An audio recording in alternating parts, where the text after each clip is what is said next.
Asia Uncut, brought to you by Electronic Arts and Crown Relocations.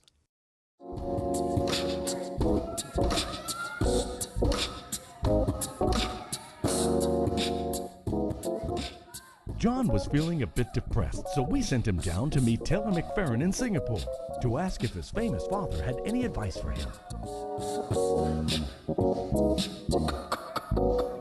Here we are live with Taylor McFerrin. Hey! Peace. Can I do this? How about one of these? Is that cool? Let's take a walk. Yeah, let's take a walk. We're moving. You come from a very musical family. Yeah. We all know your dad's big song, but even your grandfather before that, the first African-American singer at the New York Metropolitan Opera. That is true. Facts. Got the facts right, baby. We rehearsed that. Yeah, we did. It's true, I do, and I grew up going to my dad's shows, being at my dad's shows my whole life, but he's never put any kind of weird pressure on me to be a musician. I kind of came at it from a totally different angle. I started making beats in high school and just wanted to be a producer, really. Yeah. But somehow I started doing live shows and now beatboxing, which is pretty close to what my dad does, like a modern version of it. You're in New York now. You're playing mainly in the clubs, hanging in the hood in New York. That used to be the lingo. Probably when you left the stage. Huge, man, I tell you, it was huge in the 80s. New York's crazy because you meet a lot of musicians you respect in a small club or in a setting where they see you as a musician and you're not a fan trying to shake their hand.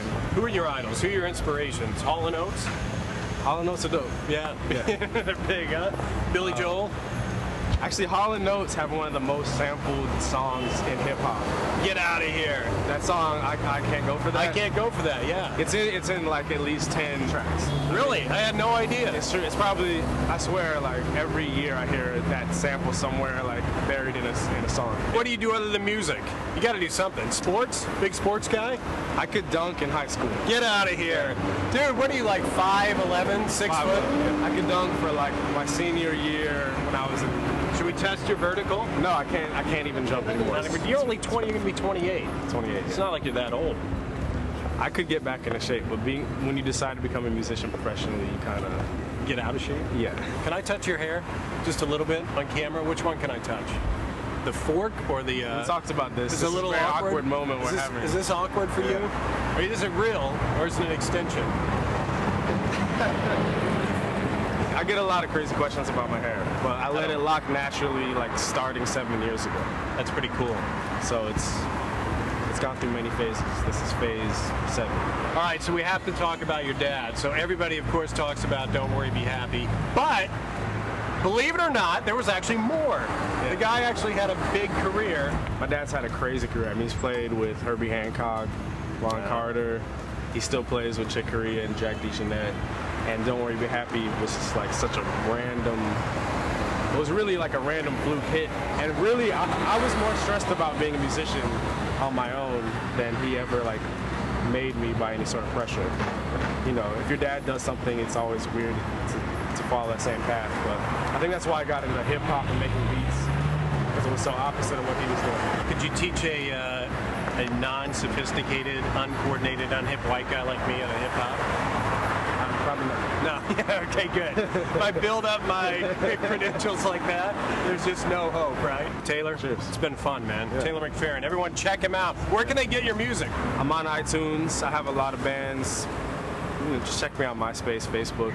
All right, we always try to get the guest in a little bit of trouble here. It's illegal. I think a $500 fine for jaywalking. Ready? Let's let it rip.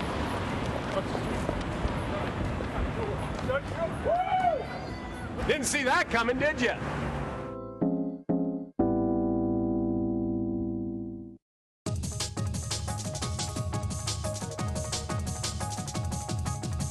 And in Ottawa tonight, sealers continue to take part in Canada's controversial yearly hunt and have slaughtered some 19,000 former bankers.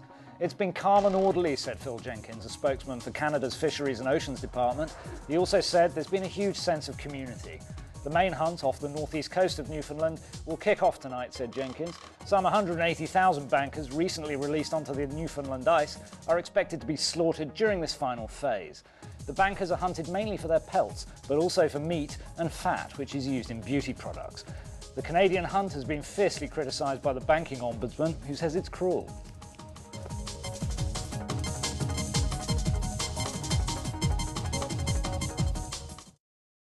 Asia Uncut, brought to you by Electronic Arts and Crown Relocations.